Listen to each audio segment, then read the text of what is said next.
Chiefs news, analysis, and opinion every day. So I wanted to take some time and run down all of the UDFA position by position and really get a look at which UDFA will or probably could make the roster and which ones I think have less of a chance. This is a video that will be in the 2025 preseason playlist here on the channel, as well as the 2025 draft picks playlist. And this is one of the things that I've done here is I have listed out position by position the players that I think are absolute locks to make the roster. There will be some glaring omissions on this list, and we will talk about them a little bit as well. But I want to start here with the quarterback position because there are no UDFA at the quarterback position. And while and whereas I know that Patrick Mahomes is in no danger of losing his starting position to an undrafted rookie free agent, no matter who that undrafted rookie free agent may or may not be.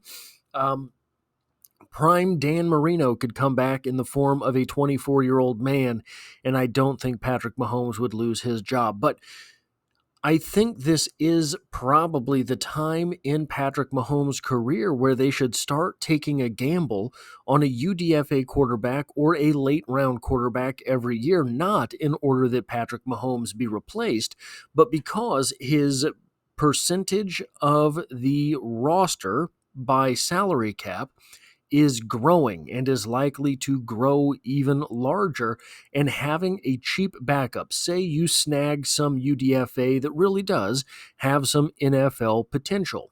Well, if your backup quarterback has to play and you're the Kansas City Chiefs, things kind of probably suck anyway, and if you can save a little bit of roster space, a little bit of salary cap, by having a capable backup in the way of a UDFA, I think you got to roll that dice every year at least once. Now let's look at the running back position. And I think that the locks on the roster are Isaiah Pacheco, Elijah Mitchell, and Brashard Smith. I don't think Carson Steele is a lock. I don't think Kareem Hunt is a lock. I think that Kareem Hunt is likely to be the Kansas City Chiefs running back. I think that Carson Steele is likely to be the practice squad running back. But I don't think that either of those names are guaranteed spots on the Kansas City Chiefs this season. The one UDFA running back that has made the 90-man roster, there were a couple brought in. Elijah Young, who played a little bit of time at Missouri. I thought Elijah Young had NFL potential when I was watching him at Mizzou. I thought that he had maybe day 3 potential. He could be one of those guys that sneaks into the 7th round. Maybe he still does. I thought that he was going to take a little bit of work to get there. After transferring, I didn't really keep up with Elijah Young. He had an 8.04 RAS, but I could not find a screenshot of that result, so I don't know exactly what numbers were where. I don't think Elijah Young is an NFL running back at this point, based on what I remember from Mizzou, based on the stuff that I was able to find after he transferred. But I do think that he is a guy that could sneak on to the practice squad. He's a running back that is one of these guys that is sort of a throwback in the Andy Reid system to a few years ago. So he's more of a slippery guy. He's able to be a weapon out of the backfield, things like that. So definitely worth keeping an eye on him for the practice squad, but I don't think he offers any chance of making it to the 53-man. Now, wide receiver. I think there are 4 locks on the roster. Only 4. Rashee Rice, Hollywood Brown, Xavier Worthy, and Jalen Royals. Anybody other than that, I think, could be cut. I think that they could be traded. I think that there are a lot of things going on at that wide receiver position with the depth there that hasn't really proven to be all that useful at times, right? So I think that any of the names below those 4 guys are up in the air. And the one UDFA, the first UDFA here that I think is going to be on the 53 is Elijah Badger out of Florida. Look at that 9.32 RAS, 9.5-inch hands, 32-inch arms at 6'1" and 200 pounds. Had a 4.4 340-yard dash, a 1.54 10-yard split, just a 35.5-inch vert. So not an explosive number there. Didn't do any of the cone drills, didn't do the broad jump, didn't do the bench press. I think he's shown, and so this is a good example of why I don't like the RAS scores all that much. A guy who can get away with not doing any of the agility testing as a wide receiver and still score a 9.32 is probably a pretty shady type of number. But he started his college career as sort of a possession wide receiver, transferred to Florida, and ended up making a whole lot of great big plays, was a deep threat for Florida. And I think that type of versatility for a guy who you're looking to come in and be the 5th or 6th or 7th wide receiver, I think that is what this offense needs, because a lot of the lower end of the roster guys that they've had were kind of one-trick ponies. They were really fast, or they were kind of big, or, and I think that Elijah Badger has a lot of what you want in an NFL wide receiver. And you look at him, 6'1", 200 pounds. He's right around that Jalen Royal size. He's right around that Rashee Rice size. These are good-sized wide receivers. They're not the massive guys that I keep trying to telepathically make Brett Veach draft, because seeing Patrick Mahomes with one of these 6'4", 223-pound wide receivers that runs a 4.4 40 would be fantastic, at least for a rookie contract. But I do think that Elijah Badger is big enough that having him on the field offers, so especially you're looking at the 5th wide receiver, right? So it's possible that the Chiefs start rolling out some 5-wide sets again. Unlikely because of their depth at tight end, but it's possible. And if you have Elijah Badger out there against somebody's 3rd safety or 4th corner, etc., you're probably looking at a pretty good mismatch there that you could take advantage of. So I do think Elijah Badger has a very good chance at making the 53-man roster. The other wide receiver here that I really like is Mack Moore out of Fresno State. Not the biggest guy at 5'9.5", 180 pounds. Not the fastest guy at a 4.41, not the quickest guy with a 1.56 10-yard split, but 38.5-inch vert, 10'5" broad jump, a 4.12 short shuttle. This was that 6.89 3-cone drill. He is very, very quick on film. This could be one of those guys. I just to put it out there first, I don't think he makes the 53. Looking at things, I just don't think he makes the 53. I think he is a very strong candidate for the practice squad this year. I think that if he can learn how to return punts this season on the practice squad, I think that that could be his key onto the roster coming next year.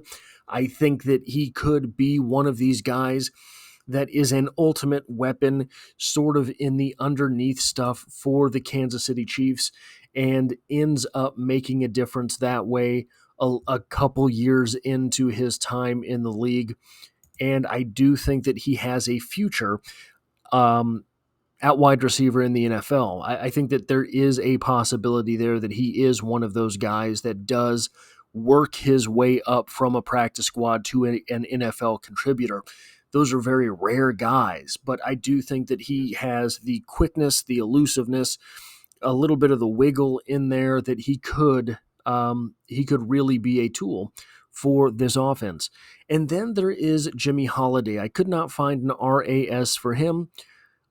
Grade A name, but I didn't see anything, 6 foot, 180 pounds. I didn't see anything in his film that made me think that he was all that special an athlete. I think that he is a football player before he is an athlete. And again, I don't have any of the testing numbers to back that up, but he does on the field prove that he belongs, if that makes any sense. He is a guy that it will be interesting to see him against some higher competition. It will be interesting to see what he can do, because I think he does use his body well. And you don't have to be the fastest guy if you can block out and make a catch. If you can consistently make that catch, you have value. And decent size, 6 foot, 180. I've seen him listed as high as, I think, 192. Maybe he's a guy that sticks on the practice squad and makes some noise down the road. I think that he does offer some special teams upside. I could see him as a gunner. I could see him as a punt returner. I could see him as a kick returner. He's got a good physicality to him. But other than I just don't know that you see anything on film that is special, right? Good football player, but is he special? And I don't know that I saw that there. And then at tight end, locks for the roster, obviously Travis Kelce, then you've got Noah Gray, then you've got Jared Wiley. Jake Brenningstool is possibly the gem of this UDFA class. Now, the Kansas City Chiefs have proven time and again that they want 4 tight ends that can play football. They keep bringing guys in. They keep drafting guys. They keep taking guys as UDFA. They keep signing free agents. They keep trading away late round draft picks for guys that are falling off of rosters other places. And Jake Brenningstool has the talent to be the next guy who comes into this tight end room and makes some noise. There is some worry that Jared Wiley is not going to be quite ready at the start of the season. I have not seen this official anyplace, just I've seen speculation online. But Brenningstool goes 6'5" and 5/8, basically 6'6", 241 pounds, 31-inch arms, 8 5/8-inch hands, ran a 4.75 40-yard dash. Not a great number, with a 1.60 10-yard split, a 31-inch vert, and a 9 foot 7-inch broad jump. That would not make for a very impressive RAS score. The thing with Brenningstool is that he does look, and I got this spelled wrong here, he does look better on film. He does look faster on film. He does look more elusive on film than any of these numbers would suggest. I think that the 31-inch vert and the 9 foot 7-inch broad jump, those aren't very explosive numbers. I think that comes out on film, though. He does look faster than a 4.75. He does not look more explosive than a 31-inch vertical. So I think that Jake Brenningstool probably does make the 53-man roster. As far as sort of what the guy was in college, he is maybe the second most impressive tight end on the roster. I'm going to be real honest. I don't remember a whole lot about Travis Kelce in college. Noah Gray was a good weapon in college. Jared Wiley was a decent weapon in college. Jake Brenningstool seems to have been one of the focuses of the Clemson offense. And probably from that route, I mean, the lower guys on the roster, I don't think any of them were particularly scary in college. So probably Jake Brenningstool is the second, maybe the first most impressive college guy. I know that Travis Kelce was a multivalent weapon in his college offense. I know that he missed a lot of time. I just don't remember exactly how. Maybe I never looked into it, how involved he was in the offense. Obviously involved enough that he warranted a fairly high draft pick. But Jake Brenningstool really was a focus of that Clemson offense, and very impressive on the field stuff from time to time. So I think that he will make the roster. I think that Jared Wiley probably needs to be a little bit worried about, if he does miss time, what it is that Jake Brenningstool can do during his absence. I think that Noah Gray might need to worry about what Jake Brenningstool can do during his absence, because Noah Gray does have a lot more wiggle than he had some good cone drill numbers. So Noah Gray is a deceptively agile target, and he's proven that out on the field, though he has never broken out, and he's never really taken on all of the traditional tight end stuff. Jake Brenningstool, probably not the highest impact blocker.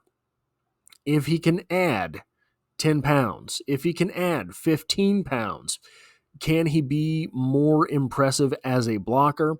Can he really work his way up into some of the tight end stuff that Noah Gray is not all that great at, or not the best at, and take reps from him that way? Either way, I think part of the reason that Jake Brenningstool probably makes the 53 is the Chiefs really do want 4 tight ends, and we know that Travis Kelce has sort of intimated that this might be his final season. So upon the exit of Travis Kelce, the Chiefs will need to find yet another tight end, and they will want a high-impact tight end for Patrick Mahomes. Patrick Mahomes has seemingly grown comfortable with having a high-value tight end on the field. So does he want to have 5 wide receiver sets, or would he rather have 4 wide receiver sets and a tight end? Then we have Trey Watson out of Texas A&M. These are some good numbers for Trey Watson. Trey Watson looks like a tight end. So he's 6'4", 247. Basically, that's a little bit bigger than Noah Gray. But he looks massive on the field. Those 33-inch arms are evident when he is the target of a pass. 19 reps on the bench press is a decent number. 35-inch vert, 10-foot 4-inch broad jump, a 4.68 40-yard dash. Then you're looking at a 1.64 10-yard split. Nothing too terribly impressive there. The thing that really stands out about Trey Watson is that Trey Watson is a very capable receiver in the flats. He is we've seen a little bit of the Chiefs go away from tight end motion. I haven't looked at the numbers. It just strikes me that way. Perhaps I am mistaken. But Trey Watson is very good out of the motion. And I think that Trey Watson is likely to be a practice squad player this year, and say next year Travis Kelce retires. You have everyone on the tight end depth chart move up a slot, unless there's a free agent, unless there's a draft pick. And Trey Watson would be very comfortable being that number 4 tight end in your offense, and I think he would do a pretty good job there. I think that he is a guy that does have fringe 53-man potential. I think that this year for the Kansas City Chiefs, you're just looking at a numbers competition that does not play out in Trey Watson's favor. I think that if he can spend a year on the practice squad, I think he's a decent blocker. I think that he might have the potential to be the highest impact blocker on the current Chiefs tight end depth chart from all of the guys that we have listed here. I think that he is that compact sort of guy. I think those 33-inch arms do help him. Not the most power with 19 reps, but he does carry himself well on the field. He is, like I say, he looks bigger, but he looks bigger. I don't know how to say this. He looks bigger like in a WCW, WWF way. Like you look at him on the field and remember when wrestling was big and guys like Sting were in the ring and they just looked big. They just looked like big people. That is what Trey Watson has. And I think that he does move well at his size, and he just looks like a tight end. So that is the tight end position. Here's the offensive line. Now, this might draw me some heat here. Offensive line locks. Trey Smith is a lock. Creed Humphrey is a lock. Jawan Taylor is a lock. Kingsley Suamataia is a lock. Josh Simmons is a lock. Hunter Nourzad is a lock. And Jalen Moore is a lock. Notably absent from that list are Wanya Morris and CJ Hansen. Why? CJ Hansen is a very impressive athlete. CJ Hansen did not play a whole lot last year. Do I often play up CJ Hansen's abilities? I do. I think that CJ Hansen is an NFL offensive lineman. I think that CJ Hansen has upside potential at tackle. Why did they roster him last year? Because everyone had their scouting report on CJ Hansen. So, and he was a guy that got a lot of heat heading into the draft because of his measurables, because of his athleticism, because of his RAS score. I think it was like a 9.98, 9.88, something like that. Very impressive athlete for his size. Everyone has lost their scouting reports. He doesn't have anything on film for the NFL, save for I think it was 31 reps that he played last year. So I think that this year it is much easier for the Chiefs to conceptually cut him at the cut day and sneak him onto the practice squad. I'm not saying it's going to happen. I'm not saying it has to happen. I'm not saying I would like it if it did happen. I think it's a possibility simply from a numbers standpoint. You look at those locks there are 3, 4, 5, 6, 7 locks there. Probably they carry 9 or 10 offensive linemen. I don't think CJ Hansen gets cut, and I don't think they try to slide him onto the practice squad, but I do believe that it is a possibility. Also, conspicuously absent from that list of 7 names, Wanya Morris, a guy who has started for the Kansas City Chiefs, a guy who I think is an NFL offensive lineman, a guy who I think can be a competent starting right tackle in the NFL. Why do I not put Wanya Morris on the locks list? Because I think you have enough names there. You have 2 starting tackles in Jawan Taylor and Jalen Moore. If Josh Simmons is healthy, you have a guy who is infinitely, in my opinion, infinitely better immediately than Wanya Morris. You have another guy there in Kingsley Suamataia who can play tackle. I know no one wants to see Kingsley Suamataia out there at tackle. I think he can do it. I think that if he is able to get better, to improve on what it was that he lacked last season, he can be a starting tackle. I think he can be a starting left tackle. Wanya Morris then finds himself in a bit of a strange place. The Chiefs have guys deeper on the roster, the Ethan Driscolls of the world, etc., that if Wanya Morris isn't going to find himself on the field, and there are guys that you think are kind of similar enough to what it is that Wanya Morris can do, or could be similar enough by the time 2026 starts, then Wanya Morris is kind of in limbo. So, that being said, Wanya Morris being in limbo, Wanya Morris having starting experience for the Kansas City Chiefs, Wanya Morris having done decent at times along the line, playing left tackle.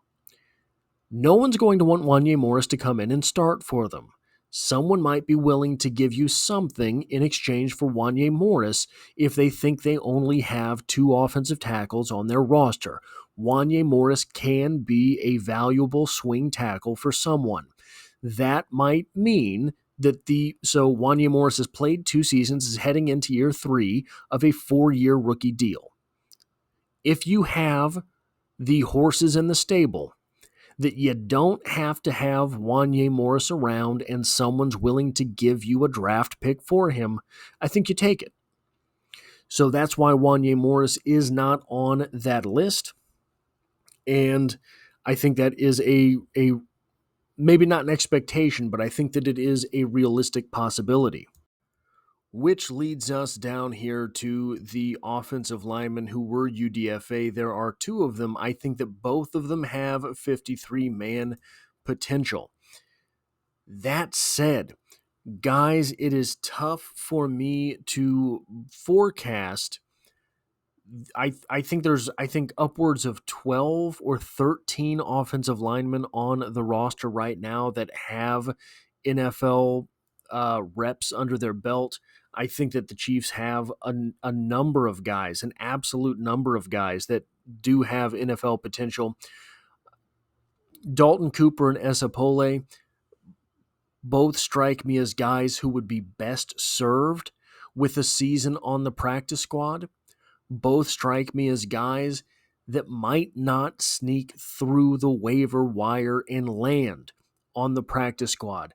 So there might just be some tough calls here. When you're looking at that sort of Tremaine Ankrum, Mike Caliendo, Ethan Driscoll level of the roster, there might be some shaking up there. There might be just some guys who get cut. Dalton Cooper, 6'5.5", 326 pounds, 33.5-inch arms, 4.99 40-yard dash. Very good for an offensive lineman. Anything sub 5 is a good number there.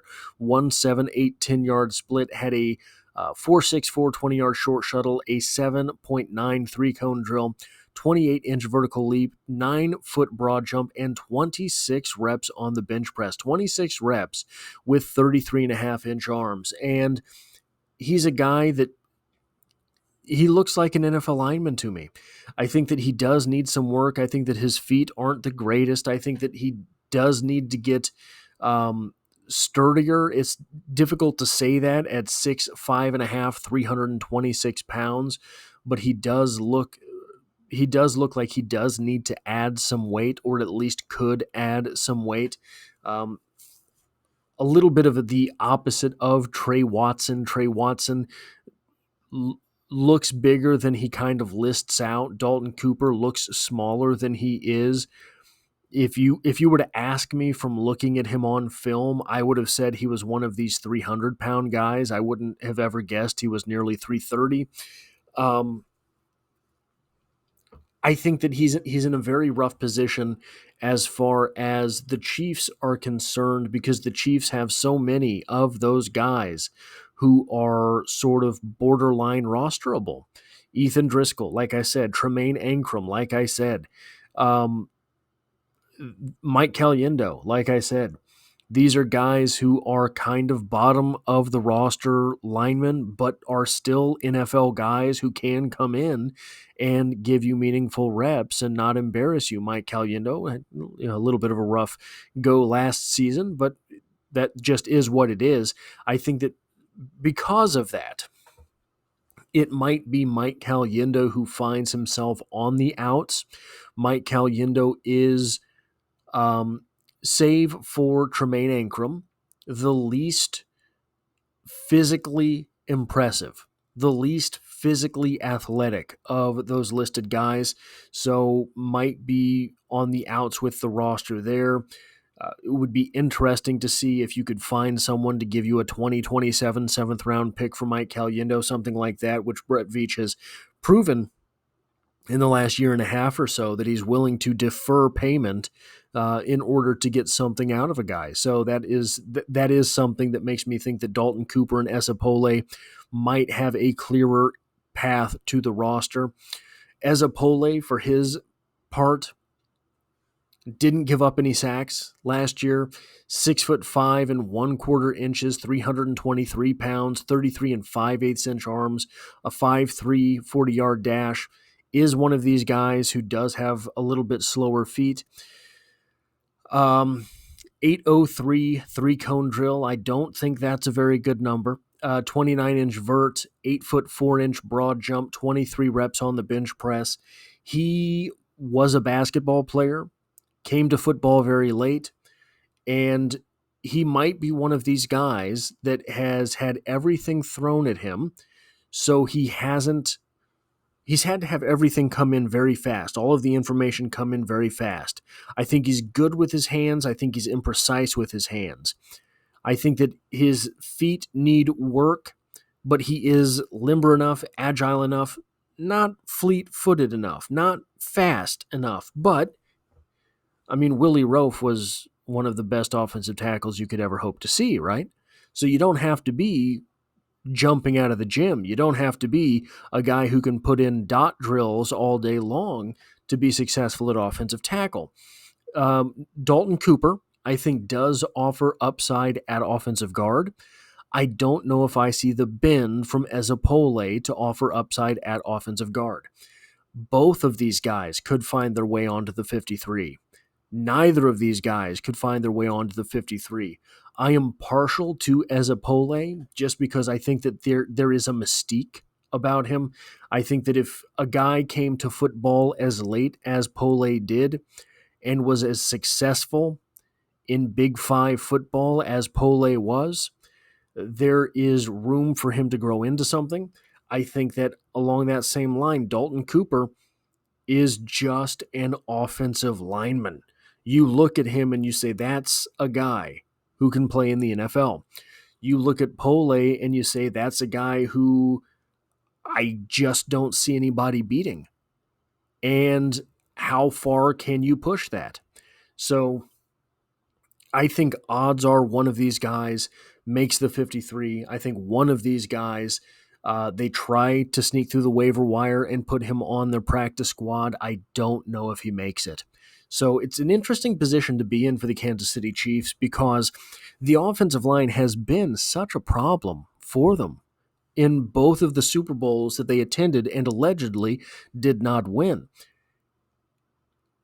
They've got a lot of guys who can play. They don't have a whole lot of superstars at that offensive tackle position. And I think they'll figure something out this year. Defensive tackle. I have only 2 locks at the defensive tackle position, those being Chris Jones and Omar Norman Lott. So there's room. Coziah Izzard, you see here a 9.71 RAS. Now, again, despite the fact that he did not run the 3-cone drill.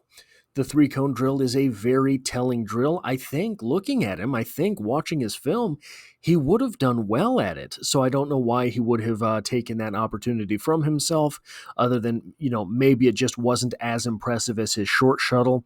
But you're looking at a guy who is 6'2.5", 298 pounds, 25 bench press reps, with 34-inch arms. So that is a yellow number there of 5.69 rating or whatever, but that's not a bad number.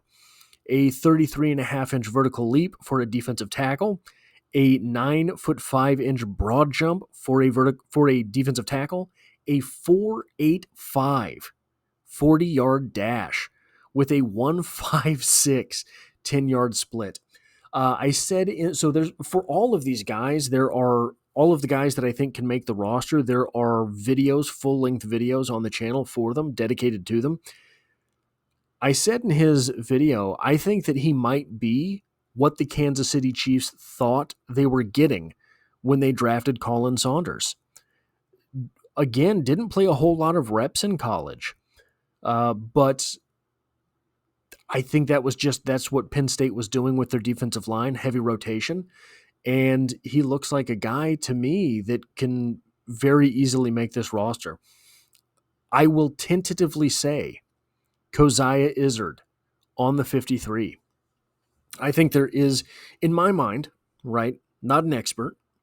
There is a 100% chance that Keough Izaak is on the 53 or someone's 53 or the practice squad. Because if the Chiefs cut him from their 53, I think he's going to show off enough in the preseason that someone is going to snatch him up and put him on their 53, not letting him get through waivers to the practice squad. So I do think that this is a guy, this might be because of the lack of depth for the Chiefs at defensive tackle and because of the testing scores and what I think I see on film. Because of what I think I see on film, this is a guy that I think is maybe my number one lock for the roster.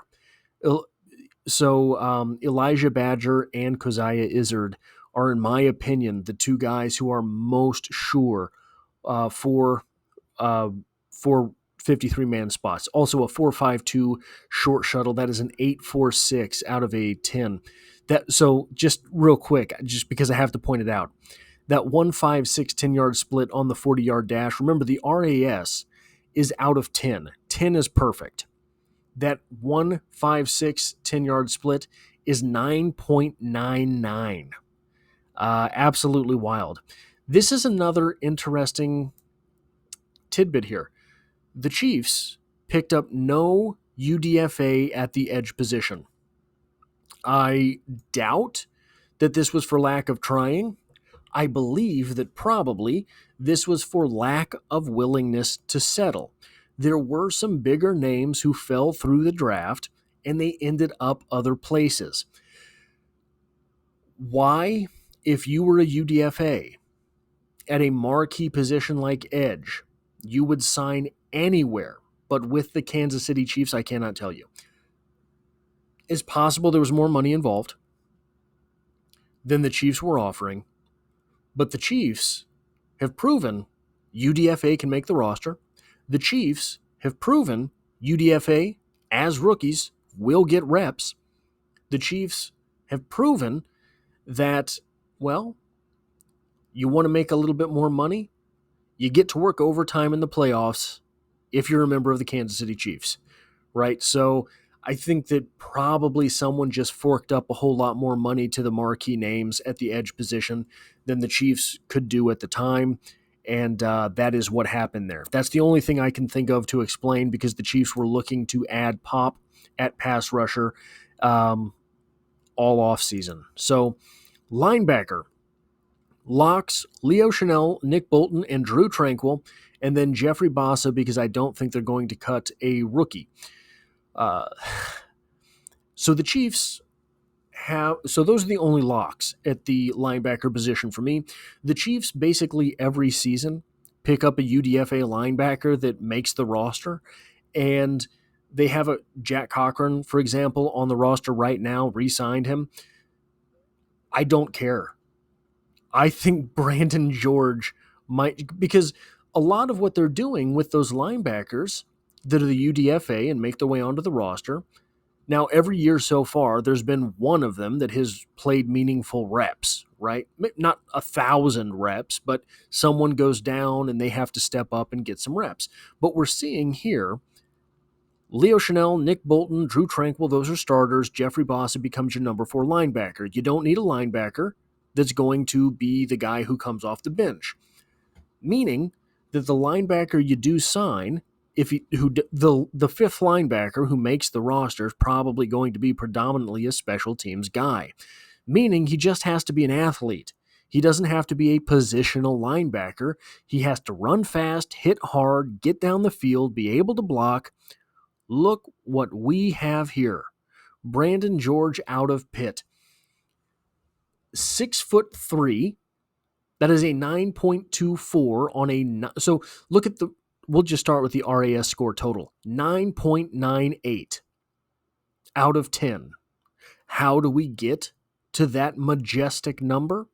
6'3", which is 9.24 on the scale, 246, 28 bench press reps, a 42.5-inch vertical, which is a score of 10, a 10-foot 8-inch broad jump, which is a 9.75, a 4.65 40-yard dash, which is not bad, but it's a yellow number by their scale. A 1.59 10-yard split, which is 8.65. A 4.14 short shuttle, which is a 9.49 score, and a 3-cone drill of 6.98. He also has 9 3/4-inch hands, as well as a 33-inch vertical. If Elijah Badger and Keough Izzard, which are just some wild names, are the number 1 and number 2 locks to make the roster, Bland named Brandon George is the number 3 guy. Why? Because he doesn't have to be a linebacker. He has to be an athlete. He's going to be counted on to run down the field and make tackles. He's going to be counted on for kickoff, for punt return, for punt team, for kick return, for field goal block. Brandon George is your guy. I mean, these numbers are a hair short of Leo Chanel's absolutely wild scores. And top of my head, I don't remember, Leo Chanel might not have done the cone drills. If he did, they might not have been quite as good as Brandon George. So that's the number 3 name for me for guys who are going to make the roster. I think that if there is a shred of football ability in Brandon George, and we saw some flashes at Pitt, but nothing consistent. If you think that you are an NFL linebacker coach who can make something out of that type of athlete, a guy who scores a 9.98 while doing all of the testing, you keep him on the roster. And guys, that 4.65 40-yard dash, he was probably, 4.63 probably gets him into the green. 4.63 probably gets him into the green. It's not going to be the elite 9.75 that is his broad jump, right? It's not going to be the elite 42.5-inch vertical, which gets you a perfect 10 score. But a 4.63 probably gets him into the green. That probably gets him a 9.99 score. Absolutely wild. I'm glad that the Chiefs were able to get him. Cooper McDonald out of TCU, 6'3", 240. I didn't see anything on film that led me to believe that he's an NFL guy. I didn't see anything on film that led me to believe that he would be a weapon for the special teams. I didn't see anything on film that led me to believe that with this linebacker crew that he would be able to find his way onto the practice squad.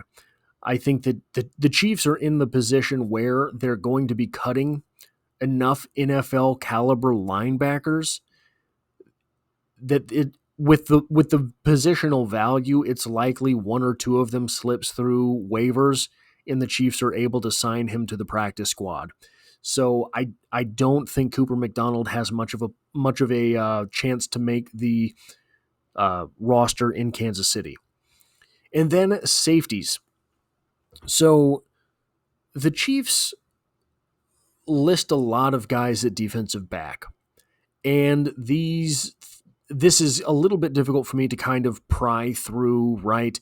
Who to put at safety, who to put at corner, etc. The locks that I have at the safety position, Brian Cook, Jaden Hicks, Chamari Connor. I think of that group, the list that glaringly sticks out the most is Mike Edwards. I just don't think Mike Edwards is a lock to make the roster. I think that he's an older guy. I think that this was bringing back Mike Edwards was an attempt to shore up the bottom end of the safety rotation, to shore up the maybes when you let Justin Reed walk out the door. I think that he's a good football player. I think that he deserves to be in the NFL. I think that he's going to be on the field. He's not just going to make a 53 next year. He's going to be on the field for someone. I just don't know training camp comes around. Brian Cook and Jaden Hicks are lights out. Brian Cook is definitely capable of being lights out. We've seen that from him in the past. Jaden Hicks, in my opinion, is going to be one of the standouts from last year's draft class. I think that Jaden Hicks has superstar potential at the safety position. And Shamari Connor has been sort of a guy that we've seen come on the field and shore things up, be a sure hand on the field. I don't know that he has like superstar mega playmaker ability, anything like that, but I think he's a lock to make the roster. I think the organization likes him. I think he'll be on the field. I just don't know if Mike Edwards will. I think that the Chiefs are in that position. The Chiefs have stopped at nothing to collect defensive backs. The number one name here at safety, who might be the number 4 guy that could be in line to make the 53-man roster for the Kansas City Chiefs as a UDFA, is Glendon Miller out of Maryland. 9.26 RAS score, 6'2", almost 6'3", 207 pounds, 15 bench reps, which is a yellow number there, but that's a decent number. 38-inch vertical leap, which just confounding to see a guy who jumps 38 inches high and 9 foot 10 inches across. That is a 4.34 score. I don't know if he slipped or what happened there. A 4.45 40-yard dash, a 1.56 10-yard split. The cone drills, the 20-yard short shuttle of 4.25, the 3-cone drill of 7.09. You see yellow scores next to those. Decent numbers, but like I always say, a lot of guys just don't do the cone drills if they're not going to do it well, because scouts read so much into those drills. So if you're not going to do it well, you don't do it. If you know you're going to excel, you do the drill, which throws the testing averages out of whack. He's also got 32 and a quarter inch arms. So he's a long athlete. He's a fast athlete. He's an aggressive guy on the field. I think that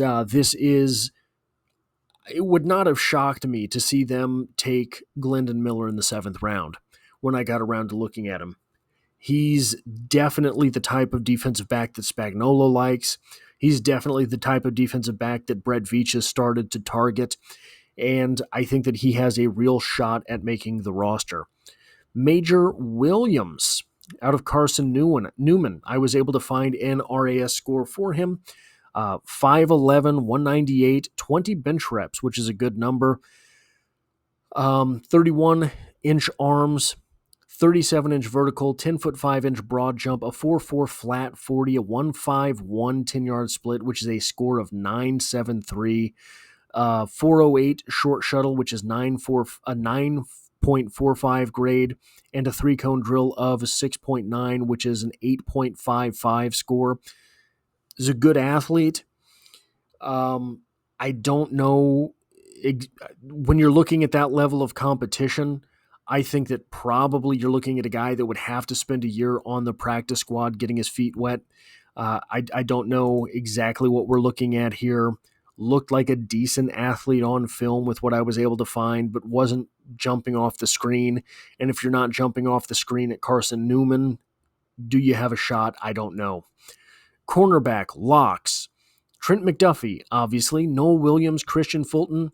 Those are the 3 guys that I have as locks. Not on that list, Jalen Watson, Najee Johnson, Joshua Williams. Do I think that they will move on without minus all 3 of those guys? I do not. I think that Jalen Watson is the clear-cut number 3 corner, number 3 corner on this team. If Noel Williams gets to camp and he's outplaying Jalen Watson becomes the most valuable number 4 corner in the NFL, or he becomes a very valuable trade piece. I like Jalen Watson. I want to see him on the team. I think that a 4 deep of Trent McDuffie, Jalen Watson, Christian Fulton, and Noel Williams creates absolute nightmares for opposing offenses, but you have to take the future into account if you're Brett Veach. I think that Najee Johnson and Joshua Williams assuming Jalen Watson makes the team, assuming he's not the guy who's traded, Najee Johnson and Joshua Williams both become very intriguing trade pieces around the league. You're not going to get a first-round pick. I'm not saying anything like that. Probably for Najee Johnson, what you would be looking at is, hey, we'll give you our 6th cornerback if you give us your 4th defensive tackle, your 5th defensive tackle, right? That's kind of what you're looking at there.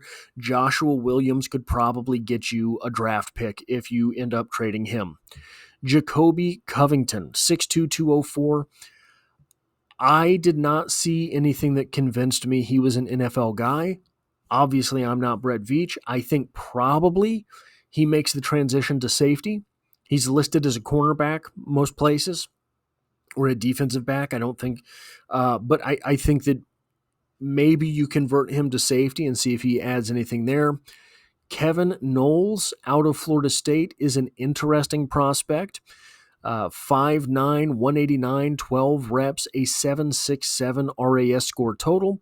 That comes down to his 41-inch vertical leap and his 10-foot 6-inch broad jump, because there's not a whole lot else here that saves him from the athletic standpoint, save a 1.54 10-yard split, which is an 8.32, but he had a 4.48 40-yard dash. He had yellows in the cone drills.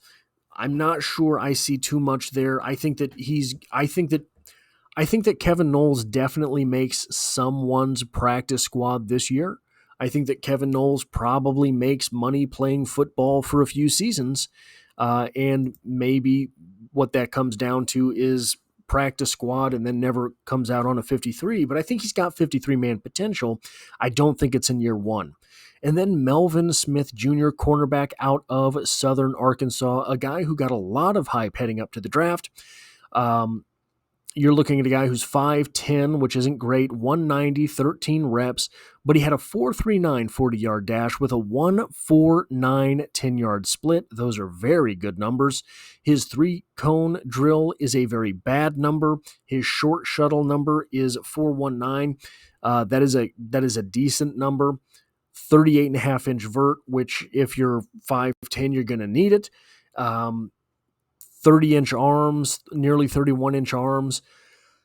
I think that this is an electric athlete who is going to need time to develop. I see 0% chance that he makes the 53. I see an 80% chance that he is on someone's practice squad this year. So that is what I have for the UDFA. Remember, check this out on the playlist for the 2025 NFL draft that I have on the channel, all of the draft work that I did after the draft. If you like this sort of thing, hitting a like button really does help me out, as it tells YouTube to share this with other Chiefs fans.